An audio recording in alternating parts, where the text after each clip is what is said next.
पनचक्की थी। तभी रास्ते में अचानक बहुत बड़ा तूफान आ गया तो राजा को उसी पनचक्की के पास रुकना पड़ा। पनचक्की पर एक सुंदर युवक को बैठा देखकर राजा चौंका। उसने पनचक्की के मालिक से पूछा, क्या यह तुम्हारा बेटा है? यह तो बहुत ही सुंदर है। पनचक्की का मालिक बोला, हाँ, यह मेरा बेटा है, क्योंकि मैंने ही इसे पाल पोस कर बड़ा किया है। आज से करीब 14 साल पहले यह बच्चा हमें एक लकड़ी के संदूक में मिला था। राजा को पुरानी बातें एकदम ताजा हो गईं। चक्की के मालिक की बात सुनकर राजा को बहुत आश्चर्य हुआ कि वह बच्चा, जिसे वह अब तक मरा हुआ समझ रहा था, अभी तक जिंदा है। उसने उस लड़के को खत्म करने की एक और तरकीब सोची। वह पनचक्की के मालिक से बोला, क्या आप इस लड़के को मेरा एक काम करने की आज्ञा दे सकते हैं? दरअसल मैं रानी के पास एक पत्र भिजवाना चाहता हूँ। यह पत्र बहुत ही जरूरी है। मैं इस काम के लिए इसे सोने के 2 सिक्के दूंगा। चक्की का मालिक उसे भेजने के लिए तैयार हो गया और लड़का भी फौरन राजी हो गया। राजा ने झट से अपनी रानी को एक पत्र लिखा। उसने लिखा, जैसे ही यह लड़का तुम्हारे पास मेरा यह पत्र लेकर पहुंचे, तुम इसे मरवा देना और महल से दूर दफनवा देना। यह सब कुछ मेरे वापस आने से पहले हो जाना चाहिए। इतना लिखने के बाद पत्र को मुहरबंद कर राजा ने वह पत्र उस लड़के को दे दिया। लड़का वह पत्र लेकर राजमहल की ओर चल दिया। वह आज तक कभी अपने घर से बहुत दूर नहीं गया था, इसलिए वह राजमहल का रास्ता नहीं ढूंढ सका और जंगल में भटकने लगा। शाम ढल चुकी थी।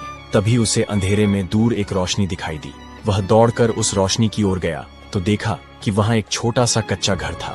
उस घर में कोई दरवाजा नहीं था। जब वह अंदर गया तो देखा कि एक बूढ़ी औरत आग जलाकर अकेली बैठी है। बूढ़ी औरत ने उससे पूछा, बेटा, तू कहाँ से आ रहा है और तुझे कहाँ जाना है? लड़का बोला, मैं पास के गांव की पनचक्की से आ रहा हूँ और रानी माँ को यह खत देने जा रहा हूँ, लेकिन मैं रास्ता भूल गया हूँ और अंधेरा हो गया है। तभी मुझे दूर यह घर दिखाई दिया तो रात बिताने के लिए यहाँ चला आया। बूढ़ी औरत को उस लड़के पर बहुत दया आई, क्योंकि वह जगह डाकुओं का अड्डा था और वह बूढ़ी औरत उन्हीं की नौकरानी थी। उसे डर था कि अगर डाकुओं ने लड़के को देख लिया तो वे उसे मार डालेंगे। ये जानकर लड़का थोड़ा घबरा गया, पर अंधेरे में कहीं और जाना भी आसान नहीं था और दिन भर चलने से वह बहुत थक चुका था, इसलिए उसे जोरों की नींद आ रही थी। बुढ़िया के कहने पर वह घर के एक कोने में चुपचाप जमीन पर सो गया। आधी रात के बाद जब डाकू घर लौटे तो किसी अजनबी को अपने ठिकाने पर देखकर वे बुढ़िया पर बहुत गुस्सा हुए। तब बूढ़ी नौकरानी ने उन्हें सारी बात बता दी और वह चिट्ठी भी डाकुओं के सरदार को सौंप दी, जो लड़के ने उसे दिखाई थी। राजा की मुहर देखकर डाकुओं को शक हुआ। सरदार ने बड़ी सावधानी से चिट्ठी को खोला और पढ़ा।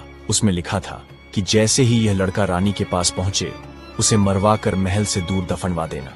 सोते हुए उस मासूम बच्चे को देखकर सरदार को उस पर बहुत तरस आया। उसने वह चिट्ठी फाड़ दी और उसकी जगह एक नई चिट्ठी लिखकर उसमें रख दी। उस नई चिट्ठी में लिखा था, जैसे ही यह लड़का राजमहल में पहुंचे, तुम इसका विवाह राजकुमारी से कर देना। ये कार्य